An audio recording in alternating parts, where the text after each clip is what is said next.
Hello, good afternoon sa lahat mo ng aking subscribers. Ako po si Melvin De Vera, nagtatrabaho dito sa New Zealand bilang dairy farmer.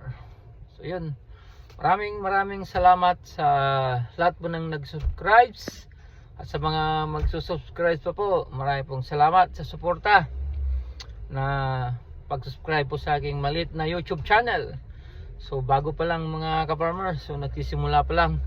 Thank you very much to all my subscribers. Thank you all. So hanggang sa muli po na magkakaroon ako ng pag-aaral muna ako ng mag-vlog, mag-edit.